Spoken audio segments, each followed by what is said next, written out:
স্বজনদের কাছে ধারের টাকা তুলতে ব্যতিক্রমী হালখাতা। কুড়িগ্রামের ভুরুঙ্গামারী উপজেলার আন্ধারীর ঝাড় এলাকায় ধারের টাকা তুলতে ব্যতিক্রমী হালখাতার আয়োজন করেছেন শিক্ষক মোহাম্মদ আব্দুল আউয়াল।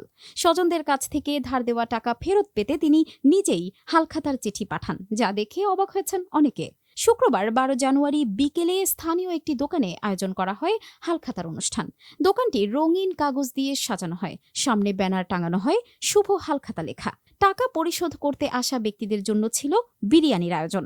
কেউ খেয়ে নিয়েছেন, কেউ আবার প্যাকেট নিয়ে গেছেন। টাকা পরিশোধের পর হালখাতার বই থেকে নাম কেটে দেওয়া হয়। ধার শোধ করতে আসা একজন জানান, তিনি আউয়ালের কাছ থেকে ৩,০০০ টাকা ধার নিয়েছিলেন। চিঠি পেয়ে প্রথমে অবাক হলেও নির্দিষ্ট দিনে এসে টাকা পরিশোধ করেন।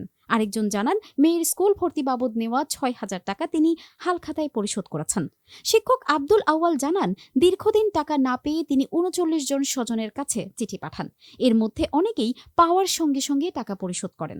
হালখাতার দিন ১৯ জন এসে টাকা পরিশোধ করেন, যার পরিমাণ প্রায় ১ লাখ টাকা। স্থানীয় ইউপি চেয়ারম্যান মোহাম্মদ জাবেদ আলী মণ্ডল বলেন, ধার দেওয়া নেওয়া আমাদের সমাজে চিরাচরিত নিয়ম, তবে বর্তমানে অনেকে টাকা ফেরত দিতে চায় না।